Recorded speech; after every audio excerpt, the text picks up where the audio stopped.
안녕하세요. 유튜브 가족 여러분. 저는 김선희 목사라고 합니다. 유튜브 가족 한 주간 안녕하셨어요? 네, 오늘은 누가복음 제13강 부자와 거지 그 부분을 이제 시작하도록 하겠습니다. 네, 본문은 누가복음 16장 제가 19절부터 해서 31절까지 연결된 내용이거든요. 그러면 같이 신약 123쪽입니다. 여러분과 함께 같이 읽도록 하겠습니다.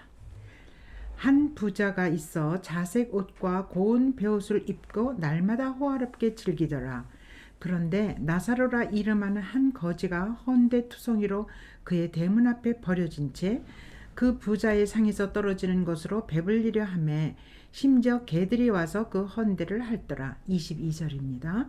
이에 그 거지가 죽어 천사들에게 받들려 아브라함의 품에 들어가고 부자도 죽어 장사되매 그가 음부에서 고통 중에 눈을 들어 멀리 아브라함과 그의 품에 있는 나사로를 보고 불러 이르되 아버지 아브라함이여 나를 긍휼히 여기사 나사로를 보내어 그 손가락 끝에 물을 찍어 내 혀를 서늘하게 하소서. 내가 이 불꽃 가운데서 괴로워하나이다. 아브라함이 이르되 예 너는 살았을 때에 좋은 것을 받았고 나사로는 고난을 받았으니 이것을 기억하라. 이제 그는 여기서 위로를 받고 너는 괴로움을 받느니라. 그뿐 아니라 너희와 우리 사이에 큰 구렁텅이가 놓여 있어 여기서 너에게 건너가고자 하되 갈 수 없고 거기서 우리에게 건너올 수도 없게 하였느니라. 이르되 그러면 아버지여 구하노니 나사로를 내 아버지의 집에 보내소서. 내 형제 5이 있으니 그들에게 증언하게 하여 그들로 이 고통받는 곳에 오지 않게 하소서. 아브라함이 이르되 그들에게 모세와 선지자들이 있으니 그들에게 들을지니라. 이르되 그렇지 아니하니이다. 아버지 아브라함이여 만일 죽은 자에게서 그들에게 가는 자가 있으면 회개하리이다. 이르되 모세와 선지자들에게 듣지 아니하면 비록 죽은 자 가운데서 살아나는 자가 있을지라도 고난을 받지 아니하리라 하였다 하시니라. 네, 여기까지입니다. 이 부자와 여기 제목은 부자와 거지인데 여러분이 익히 들어서 아시는 부자와 거지 나사로 이런 스토리가 지금 19절에서부터 31절까지 쭉 진행되는 내용입니다. 그러면 여기 지금 어떤 전체적인 지금 틀부터 먼저 말씀을 드린다면은 이게 16절 그러니까 15장부터 연결됩니다. 그래서 15장, 16장 이렇게 해서 그 16장은 지난번에 그 불의한 청지기 그게 16장 앞부분에 나오고 그 다음에 오늘 19절에서부터 31절까지는 이제 연이어서 부자와 거지 나사로가 이렇게 되기 때문에 사실은 이게 전부 한 주제로 연결되어 있습니다. 그러면 도대체 한 주제라는 게 뭔가 이제 어떤 한 주제를 예수님께서 꼭 드러내시기 위해서 이게 연결돼서 이 내용이 이어지고 있거든요. 그러면 15장 거기서는 그 잃어버린 아들, 집 나간 아들, 그 다음에 집에 있는 큰 아들. 그래서 결국 큰 아들이 이렇게 노한 거는 그 작은 아들이 돌아왔을 때 노았던 거는 사실 어떤 의미로는 자기 재산이 또 뺏길까봐 이제 또 추긴할까봐 그것에 대한 분노함과 아버지가 자기에게 제대로 이렇게 대우를 안 해줬는데 어떻게 이렇게 작은 아들한테는 그렇게 잔치를 벌이느냐 이렇게 이제 시작되는 거 아닙니까? 그 다음에 전부 이게 그러니까 한 주제라는 게 이제 제가 말씀을 드리겠지만 전부 재물에 대한 겁니다.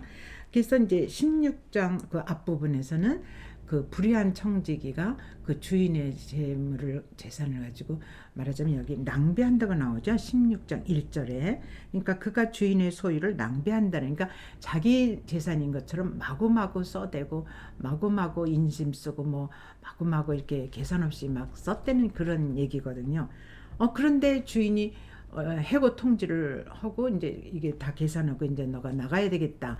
그때 정신이 들어서 이제 이렇게 다시 그 빚진 주인한테 빚진 거를 다시 써주지 않습니까? 많은 사람들 오라고 그래가지고 일일이 불러다가 그 다음에 이제 지금 이어지는 게 부자와 거지 나사로 이야기입니다. 그래서 부자와 거지 나사로도 결국 이 재물과 관계되는 거거든요.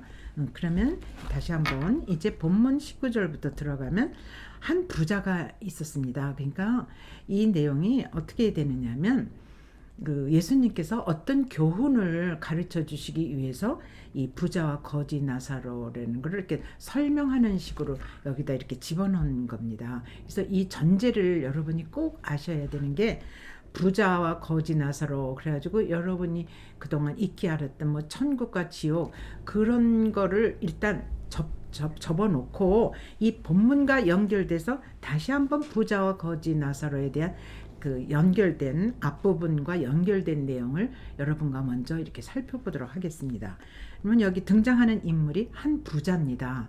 이 부자라는 게 어디서 드러나냐면 자색 옷과 고운 베옷을 입고 날마다 호화롭게 즐기더라. 그러니까 자색 옷은 보통 왕계통 아주 고관계통 이런 사람들이 입는 옷이거든요. 일반 평민은 입을 수가 없죠. 그리고 고운 베옷 이것도 속옷을 뭐 세마 아주 고운 걸로 이렇게 해서 입고 그런 날마다 호화롭게 즐겼습니다. 그런데 20절은 대조적으로 나사로라 이름만 한 거지가 헌데투성이로 그의 대문 앞에 버려진 채 그 부자의 상에서 떨어지는 걸로 배불리려 하며 심지어 개들까지 와서 그 헌대를 할더라. 여기까지가 이제 부자와 거지 나사로에 대한 설명입니다. 그리고 두 사람이 살아있을 때 얘기입니다. 그래서 얼만큼 대조적이냐면 부자는 날마다 자색 옷과 베옷을 입고 정말 고운 베옷을 입고 늘 잔치를 벌이고 정말 이렇게 화려하게 사는데 그 반대로 그 대문 밖에는 정말 한 거지가 먹을 것이 없어서 그 부자의 상에서 떨어지는 부스러기를 얻어먹으면서 근데 그것도 모자라서 정말 상처 악성 종기입니다. 여기서 보면은 그래가지고 이제 개들이 그 상처를 막 핥아내는 그 제대로 먹지도 못하게 그러니까 아주 극한 대조죠. 근데 참 이 표현이 기가 막힌 게 그 부자의 상에서 떨어지는 것으로 배불리 한다고 그랬는데 이 내용이 어떻게 되냐면 왜 이렇게 빵을 먹고 나서 뭐 계란 프라이 뭐 이런 거에서 이제 그 국물이 떨어지지 않습니까? 그러면 그 국물을 빵으로 이렇게 찍어가지고 그거를 이렇게 접시를 깨끗이 치운다는 뜻으로 버려버려요. 그러면 이제 하인들이 그거를 한꺼번에 모아가지고 밖에 대문 쪽으로 내다 놓는 거라 실제로 빵 부스러기를 주는 것도 아니다 이 말씀입니다. 얼마나 이게 비운데도 극한 그 가난 그 처절함 이게 지금 드러나지 않습니까? 실제로 누가 주는 게 아니에요. 쓰레기 버리듯이 빵을 찍어 먹은 그 빵 부스러기를 봉투 같은 데 담아가지고 대문 밖으로 휙 버리면 그때 그 대문 밖에 있는 거지가 그거를 이제 이렇게 먹으려고 그러는데 또 개가 또 달려들고 또 상처가 아주 악성 종기를 알아서 심한데 거기를 개가 훑으니까 개조차도 제대로 이걸 못 먹게 이렇게 방해를 한다는 뜻입니다. 그런데 부자는 그렇게 잘 먹고 잘 살고 파티를 열고 아주 요란하게 살고 있었다는 얘기입니다. 이제 좀 대조성을 아시겠죠? 그 다음에 22절에서부터 이제 쭉 거지도 죽고 부자도 죽고 이제 죽은 두 사람이 죽은 얘기가 이제 쭉 진행이 됩니다. 그래서 여기서 거지가 죽어서 천사들에게 받들려서 아브라함 품에 들어가고 부자도 죽어 근데 죽는 거에서도 부자는 장사까지 지내고 거지는 뭐 그냥 완전히 그냥 무슨 거적대게 이렇게 싸서 내버려졌겠죠. 그러니까 죽는 순간은 똑같았지만 그 장사 한 사람은 장사를 지내고 한 사람은 장사커녕 버려진 시체로 이렇게 되었다는 거죠. 그런데 이제 그 거지는 아브라함 품에 안기게 되고 이제 부자는 음부에 떨어집니다. 그래가지고 이제 멀리서 아브라함 품에 있는 나사로를 보게 됩니다. 그러면서 나를 긍휼히 여겨달라고 이제 부자가 그제서야 이제 아브라함한테 이제 얘기를 하는 건데 얼마나 거기가 뜨거운가 하면 그 혀를 서늘하게 할 물 한 방울도 없어서 그 물 한 방울을 나사로를 시켜서 좀 달라 이런 뜻이죠. 그랬더니 이제 아브라함이 드디어 25절에서 이제 처음으로 아브라함이 입을 엽니다. 너는 살았을 때 좋은 것을 받았고 나사로는 고난을 받았으니 이것을 기억해라. 이제 그는 위로를 여기서 받게 되고 너는 괴로움을 받느니라. 그러니까 여기서 보면 우리가 뭘 또 생각할 수 있느냐면 우리가 살아생전에 잘 살았다고 그래서 죽어서도 꼭 잘 살려는 법이 없이 이게 지금 완전히 역전이 되지 않았습니까? 예. 그리고 또 하나 중요한 거는 우리가 죽으면 모든 것이 끝인 줄 알았는데 이게 끝이 아니잖아요. 이렇게 그 아브라함의 품에 있는 나사로와 부자가 있는 음부가 이렇게 차이가 나지 않습니까? 실제 공간은 존재하는 걸로 나와 있는데 그 구렁텅이 이 개역 한글판에는 그냥 구렁이라고 나와요. 그러니까 엄청난 간격이죠. 이렇게 바위나 땅이 이렇게 갈라져 가지고 도저히 거기를 뛰어넘을 수 없는 그런 간격이 생긴다는 얘기죠. 그래가지고 26절에 큰 구렁텅이가 놓여 있기 때문에 너희가 일로 올래도 올 수 없고 우리가 너희 때도 도저히 갈 수가 없다. 그러니까 죽은 다음에는 완전히 이렇게 분리 상태로 된다는 게 나오고 그 다음에 또 음부에서 아주 괴로워하는 이런 상태가 나오고 아브라함의 품에 또 나사로는 평안하게 이렇게 안긴 게 나오고 거기서 위로를 받고 있고 부자는 음부에서 괴로움을 당하고 있다니까 완전히 죽어서도 또 한번 역전이 되었지만 그 현장이 진행이 된다는 얘기죠. 참 실감나는 이런 지금 이야기입니다. 이게 우리가 막연히 죽은 다음엔 모든 것이 다 끝나지 뭐 있긴 뭐가 있어. 아닙니다. 여기 지금 비유를 통해서 이렇게 어떤 교훈을 예수님께서 우리에게 주시고자 할 때 어떤 뜻이 지금 여기서 내포되고 있냐면 모든 것이 죽음으로 아까도 말씀드렸지만 끝나는 게 아니라는 얘기죠. 죽음 이후에 또 다른 어떤 상태에 들어간다는 거. 이거는 비유가 우리에게 말해주는 예수님이 우리에게 교훈으로 들려주는 아주 엄미한 말하자면 사실입니다. 성경에서 이렇게 그 아브라함 품 말하자면 이제 우리가 생각하는 어떤 천국 이런 개념 하나님 나라 이런 개념과 대조성을 이루는 음부라는 게 존재한다는 얘기죠. 이거는 우리가 모든 거 귀찮으면 죽어야지 이렇게 해서 모든 걸 끝난다고 생각하는 거를 완전히 우리의 개념을 바꿔놓는 거죠. 그러면서 사실은 이제 또 한 가지 그 부자가 부탁하는 게 뭐냐면 모세와 선지자들에게 자기가 여기 이렇게 와 있는데 자기 형제들 5명이 아직 이 음부에 들어오지 않는데 알려달라는 거 아닙니까? 거지 나사로를 통해서. 그랬더니 아브라함이 뭐라고 얘기하냐면 그럴 수 없다.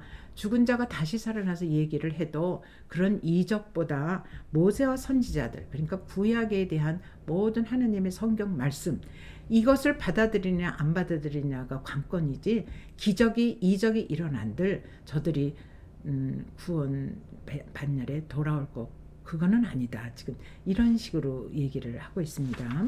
그래서 그렇다면 이 이야기가 아까도 말씀드렸지만 왜 15장 16장 이게 연결이 되어 있느냐면 딱 한 가지 주제라고 말씀하지 않았습니까? 지금 이 16장 여기도 있고 15장에도 있는데 이 모든 예수님의 말씀을 듣고 있는 상대가 있을 거 아닙니까? 그걸 청자라고 얘기할 수가 있죠.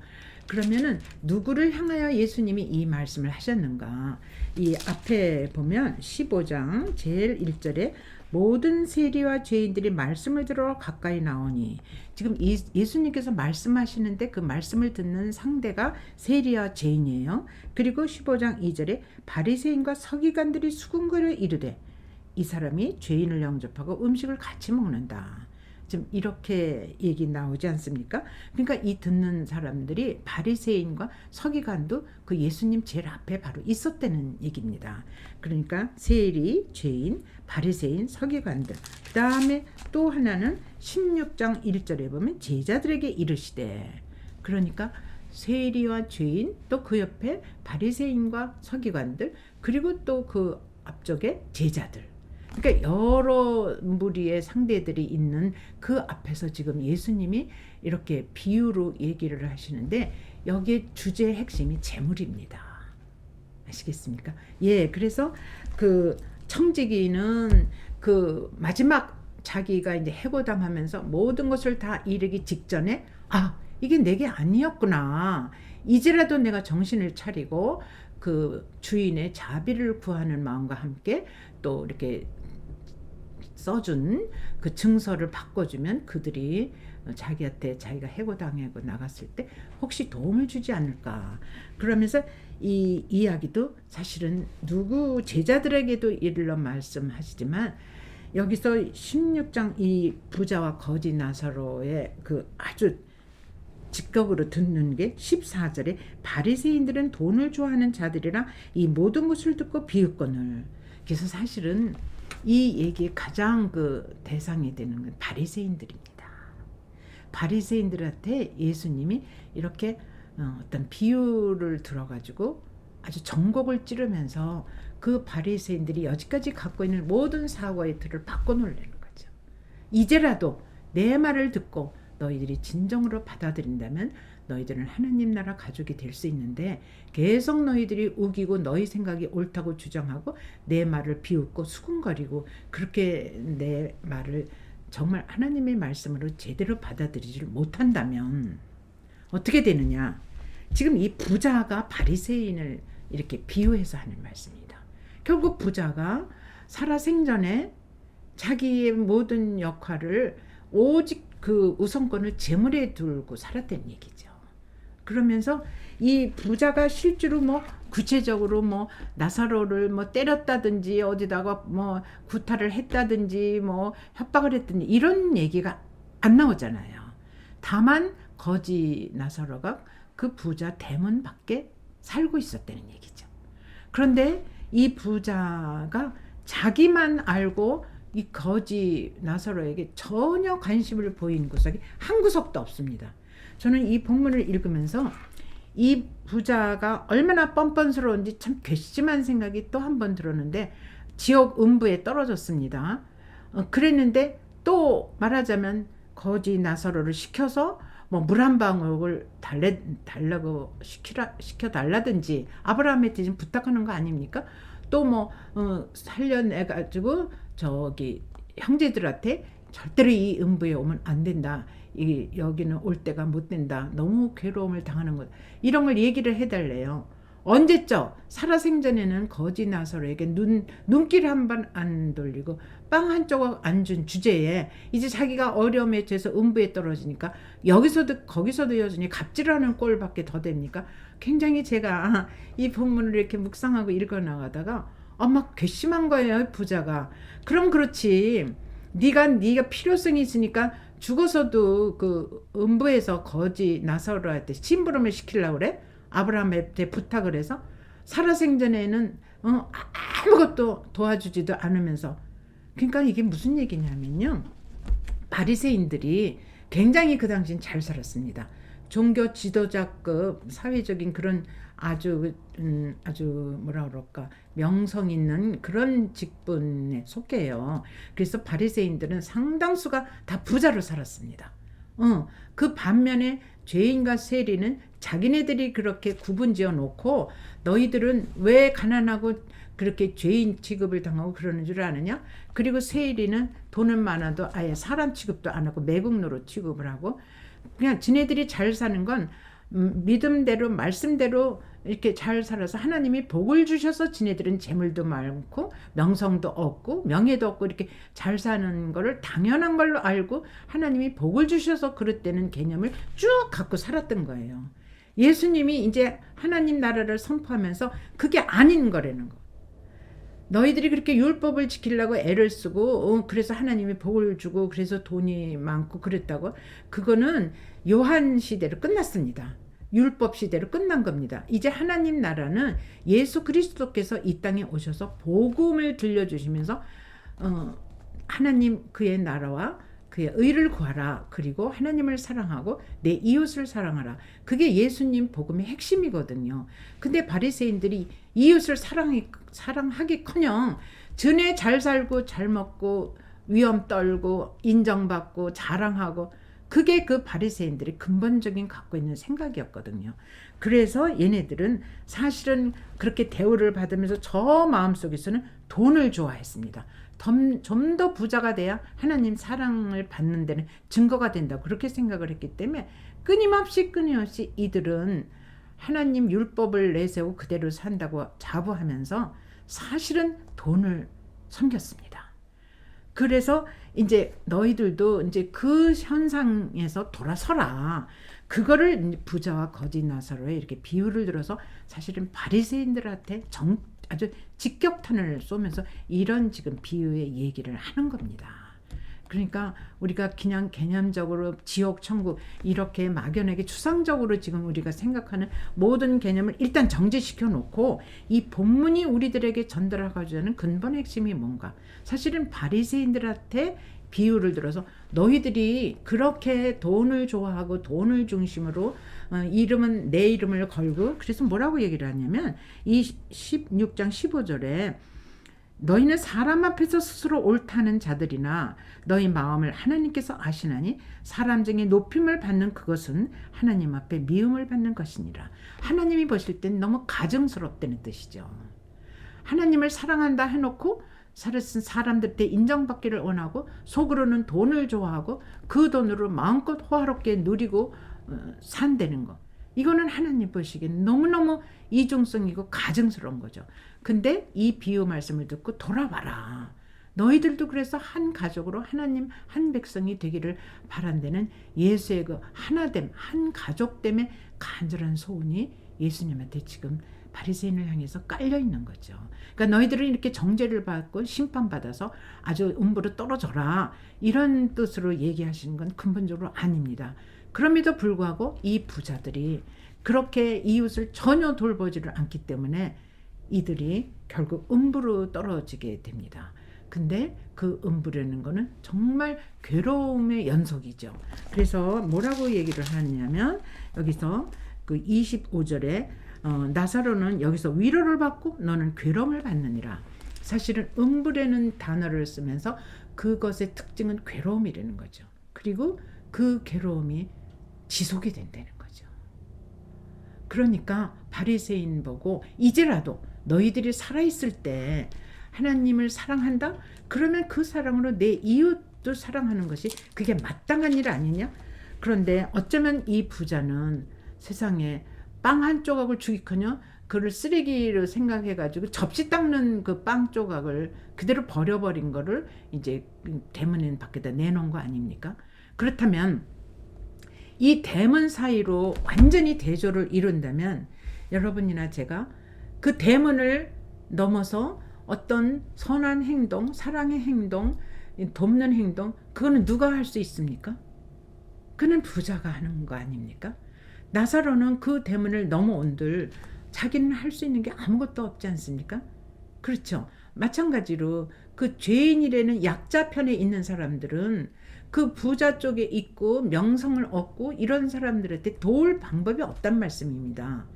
그렇지만 그 약자며 죄인 취급받고 정말 너무 어렵게 지나고 여기서 거지라는 거는 프로코스라고 그래가지고 헬라어로 절대 빈곤이기 때문에 누구의 도움을 받지 않고는 살 수 없는 것. 예를 들어서 장애인 또 그 시각장애인 또 여러 사람들이 있지 않습니까? 중풍병자 이런 사람들은 누가 정말 도와주지를 않으면 살아갈 수가 없지 않습니까? 이거를 여기서 지금 거지라고 이렇게 표현을 했습니다. 그렇다면 부자가 멀리 갈 것도 없습니다. 이 대문만 넘었으면 이 가난한 정말 이 거지 나사로를 도울 수 있지 않습니까? 근데 그거를 죽는 날까지 안 외면을 했다는 얘기죠. 이거는 예수님이 굉장히 이 비유를 들면서 부자의 아주 어리석고도 이기적이고 저만 알고 정말 인간한테 대우만 받으려고 인정받으려는 아주 그 인간의 아주 악한 부분, 너무 가증스러운 부분, 이거를 아주 정면으로 찌르는 거죠. 그런데 우리한테 아직도 남아있는 희망이 있다면은 일단 음부에 떨어지면 그 구렁이라는 엄청난 간격 때문에 오고 갈 수가 없다 이 말씀이에요. 그러니까 우리가 누군가에게 어떤 도움을 줄 수 있고 뭔가 행위적인 어떤 뭐를 이렇게 할 수 있는 건 이 땅에 살아있을 때 가능하다는 얘기죠. 근데 이 부자는 전혀 그걸 하지 않았습니다. 오히려 불의한 청지기는 그 유예 기간 너가 이제 해고 당할 거다. 그 사이를 정말 지혜롭게 이렇게 주인한테 좋은 소식도 들려주고 그 사람 이름도 알려주고 좀 후한 주인이란 이런 저걸로 깎아줬지 않았습니까? 빚을. 그런 행동을 불의한 청지기는 했다 이 말이에요. 근데 여기 부자는 전혀 살아생전에 그런 게 안 보이잖아요. 그래서 그가 죽은 후에 어떤 상태에 이르냐, 괴로움의 연속인, 고통의 연속인 그 뜨거움, 물 한 방울도 뭐 쉽게 먹을 수 없는, 이게 아주 상징적이면서 얼마나 괴로움의 연속이 되는 걸 우리가 느낄 수 있죠. 이게 참 이렇게 누가가 이 재물에 대한 것, 그리고 바리새인이 어떻게 하면 마음을 고쳐먹고 하나님 쪽으로 올 수 있을까, 이런 거를 이렇게 절묘하게 비유 형식을 써서 여기다 이렇게 표현했다는 건 이건 대단한 능력이고, 그래서 아마도 누가를 하나님이 쓰시지 않았나 이런 생각을 많이 하게 되더라고요. 그래서 아주 중요한 거는 그 이제 이 단락이 조금 이게 다른 거죠. 아까는 재물력이고 여기서는 모세와 선지자들, 모세와 선지자가 이제 모세 오경과 선지자들의 그 여러 예언서 다 있지 않습니까? 그러니까 하나님 말씀을 듣고 그 말씀을 따라서 성령의 조명을 받고 회개하는 거, 그래서 하나님 나라 백성이 되는 거, 이것 말고는 어떠한 기적적인 이적, 죽은 자가 살아나서 말을 해도 그거는 효과가 없다는 얘기를 이제 아브라함의 입을 통해서 이렇게 얘기를 하는 거 아닙니까? 그래서 정말 우리가 이 땅에 살면서 우리가 할 수 있는 이 제한된 이 죽음에 가까운 우리의 삶의 현장, 그리고 아직은 할 수 있는 거, 그거는 그 대문인데 그 대문을 넘는 거, 그것이 우리에게 맡겨진 일이고, 그 대문은 살아생전에 넘을 수 있는 가능성이 있다는 얘기죠. 그래서 우리도 내 여건에서 누군가에게 할 수 있는 어떤 일이 있다면 기꺼이 기쁜 마음으로 그 일을 해낼 때에 하늘아버지께서 얼마나 기뻐하실까, 그런 생각이 듭니다. 그래서 시간적으로 잠깐 한 예를 제가 들고 마치도록 하겠습니다. 여러분, 그 오스카 와일드라고 그 영국의 유명한 셰익스피어와 양대 산맥을 이룬다고 해도 과언이 아닌 그 19세기 빅토리아 왕조 때 유명한 그 극작가며 뭐 시인이며 소설가며 시나리오 작가며 대단한 사람이 있지 않았습니까? 그 오스카 와일드가 그 자기 아이들을 위해서 동화를 쓴 게 있어요. 그게 지금까지도 전 세계적으로 알려지고 있죠. 그 행복한 왕자 아시죠? 그 행복한 왕자 얘기를 짧게 여러분과 나누도록 하겠습니다. 그 어느 도시의 높은 곳에 아주 행복한 왕자의 동상이 서 있는 거예요. 근데 그 동상이 서기 전에 그 행복한 왕자는 그 어떤 왕궁에서 행복하게 살았죠. 그러다가 이제 바깥 세상도 모르고 살다가 왕자가 죽게 됐습니다. 그랬더니 그 왕자를 기리기 위해서 동상을 세우는 거죠. 근데 그 동상에는 금으로 이렇게 옷을 입히고 눈은 파란 사파이어로 달고 이 칼을 탁 들고 있는데 거기는 빨간 루비가 있고, 파란 눈에 빨간 루비가 그 칼에 박혀 있고 아주 누가 봐도 아름다운 동상이죠. 근데 이제 그 금으로 입힌 그 동상, 행복한 왕자가 이렇게 서서 동상인데 자기 이렇게 내려다 보니까 어머나, 그 왕궁에서는 살아생전에 몰랐던 그런 게 이렇게 자기가 서서 보니까 어머, 너무 가난한 이웃이 막 높은 언덕이니까 보이는 거예요. 근데 어느 조그만 침대에 아기가 이렇게 아파서 열이 많고 아파 누워있는데 엄마가 그 아기 옆에서 이렇게 아기를 돌보면서 뜨개질을 하고 그러는데 아기가 이제 병원에 데리고 갈 비용이 없는 거예요, 돈이. 그러니까 저걸 어떡하면 좋나. 그래서 마음 아파하고 있고 이제 그렇게 애타하고 있고 그랬는데 남쪽으로 날아가던 제비가 이제 그 갈대 아저씨하고 바다를 건너기 전에 사랑에 빠졌어요. 그래서 다른 친구들하고 남쪽으로 내려가다가 자기는 안 내려가고 그 갈대 아저씨 뜨고 사귐을 갖다가 그만 날이 추워지게 됐습니다. 그래서 어떡하지? 그래가지고 자기가 좀 이제 머물 때를 찾았는데 글쎄 저기 보니까 동상이 있는 거예요. 그래서 저 동상 발 밑에 내가 좀 이렇게 이제 저 하룻밤을 자면 내가 좀 오늘은 견딜 수 있겠다 이렇게 생각해가지고 그 제비가 그 동상 행복한 왕자 발 밑에 이렇게 이제 잠을 자려고 이렇게 누웠어요. 그런데 달빛도 밝고 아주 깊어가는 밤인데 갑자기 제비 머리 위에 물방울이 똑 떨어지는 거예요. 그래서 아니 이런 밤에 비도 안 올 아주 별이 총총한데 웬 물이 떨어져? 이상하네. 여기는 뭐 어떤 데야? 그러고 다시 이렇게 잘라고 이렇게 머리를 숙이는데 또 물방울이 똑 떨어지는 거예요. 그래서 참 별일이네. 그러면서 이렇게 위를 보는 거예요. 그래가지고 참 이상하네. 그랬더니 행복한 왕자가 제비야 제비야 부르는 거예요. 그래서 아니 누가 나를 부르지? 그래가지고 이제 행복한 왕자 바로 이제 머리 그 얼굴 있는 데로 가까이 갔습니다. 그랬더니 왕자가 내 심부름 하나만 오늘 밤 들어줄래? 그래서 뭔데요? 나 이제 자야 되는데요. 그리고 난 내일이면 날아가야 되는데 오늘 한 번만 오늘 밤만 들어줄래? 그래가지고 그 불쌍한 작은 침대에 누워있는 아기 그 엄마 집에 갔어요. 근데 그냥 간 게 아니고 그 빨간 루비 칼에 들어있는 루비를 가지고 날아갔어요. 그래가지고 그 엄마가 이렇게 이제 아기 옆에 있는데 거기 창문에다 똑 부러치고 왔어요. 그랬더니 엄마가 이렇게 아침에 보니까 반짝반짝 빨간 루비가 보이는 거예요. 그래서 너무 기뻐서 그걸 가지고 팔아서 이제 아기 병원비도 쓰고 그 엄마가 많이 도움이 됐다는 얘기예요. 그래가지고 이제 제비가 또 이제 남쪽으로 가려고 그러는데 한 번만 오늘 한 번만 또 들어줄래? 저기 내가 또 보니까 내가 살아생전에는 몰랐는데 저기 보니까 어떤 젊은 작가가 글을 쓰는데 너무너무 배가 고파서 먹을 게 없어가지고 그 글을 빨리 써서 이제 저쪽 출판사에 갖다 주는데 그걸 쓸 기운이 없네. 어떡하면 좋지? 그러면서 한 번만 청을 더 들어줄래?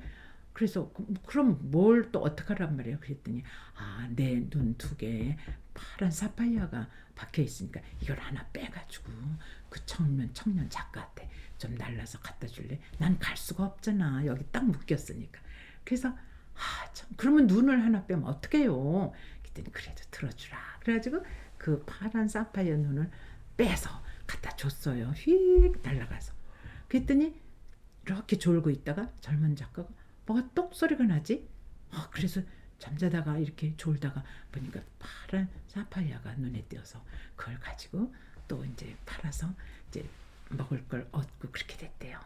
그래가지고 이제 진짜 제비는 떠나려고 작정을 했는데 어머 글쎄 또 한 번 청을 들어주면 달라고 그러면서 그 또 하나의 눈을 그 성냥 파는 소녀한테 전해주려는 거예요. 근데 성냥 파는 소녀는 성냥을 팔아서 이제 생계를 유지하는데 그만 아버지 심부름 그거를 냇가에다 떨어뜨려 버는 거예요. 개천에 자기도 모르게 막 울고 있는 거예요. 가져가면 아버지한테 야자 맞을 거고 돈 한 푼도 못 가져가면 어떡하나.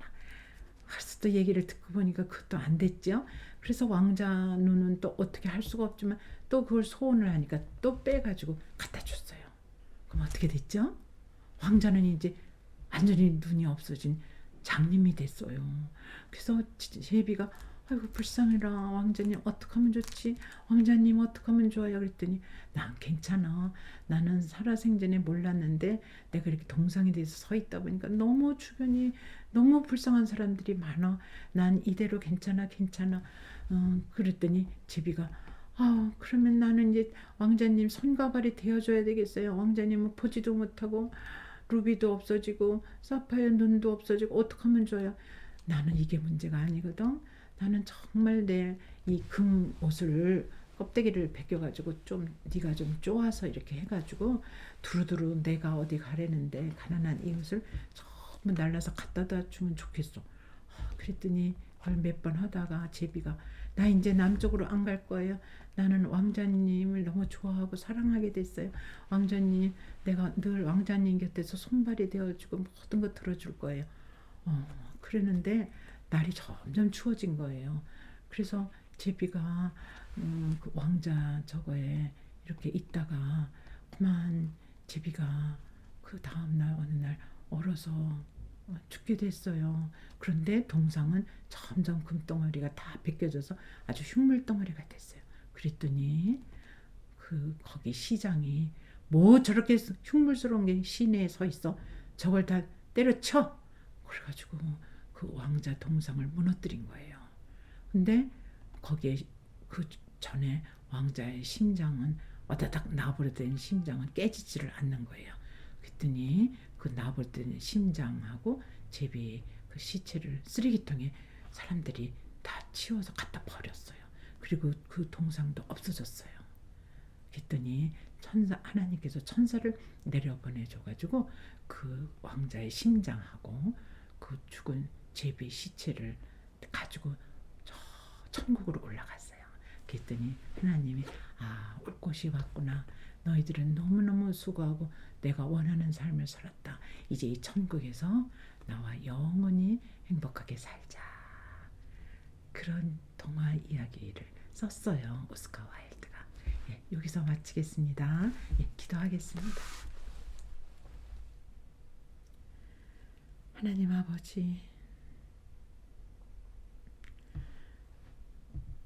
오늘은 이 거지와 거지 나소라 부자 이야기를 이렇게 전달하면서 더 아무 말도 할 수가 없습니다. 하나님, 아직 저도 살아있고 이 말씀을 듣고 있는 유튜브 가족들도 살아있습니다. 하나님, 이 땅에서의 살아있을 때 이 대문을 건너갈 수 있게 용기를 주시고 행동할 수 있는 모든 것을 허락하여 주시옵소서. 기쁘고 즐겁게 이 대문을 넘어갈 수 있게 도와주시옵소서.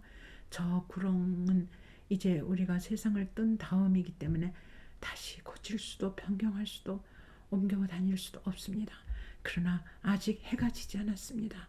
아버지, 아직 대문을 넘을 기회가 있습니다. 주님, 우리가 부자로 우리는 이미 너무 많이 살아왔습니다.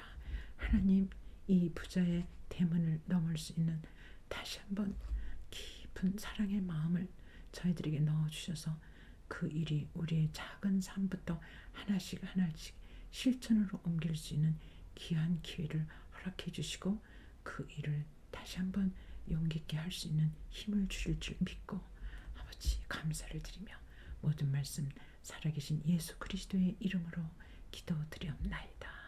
아멘.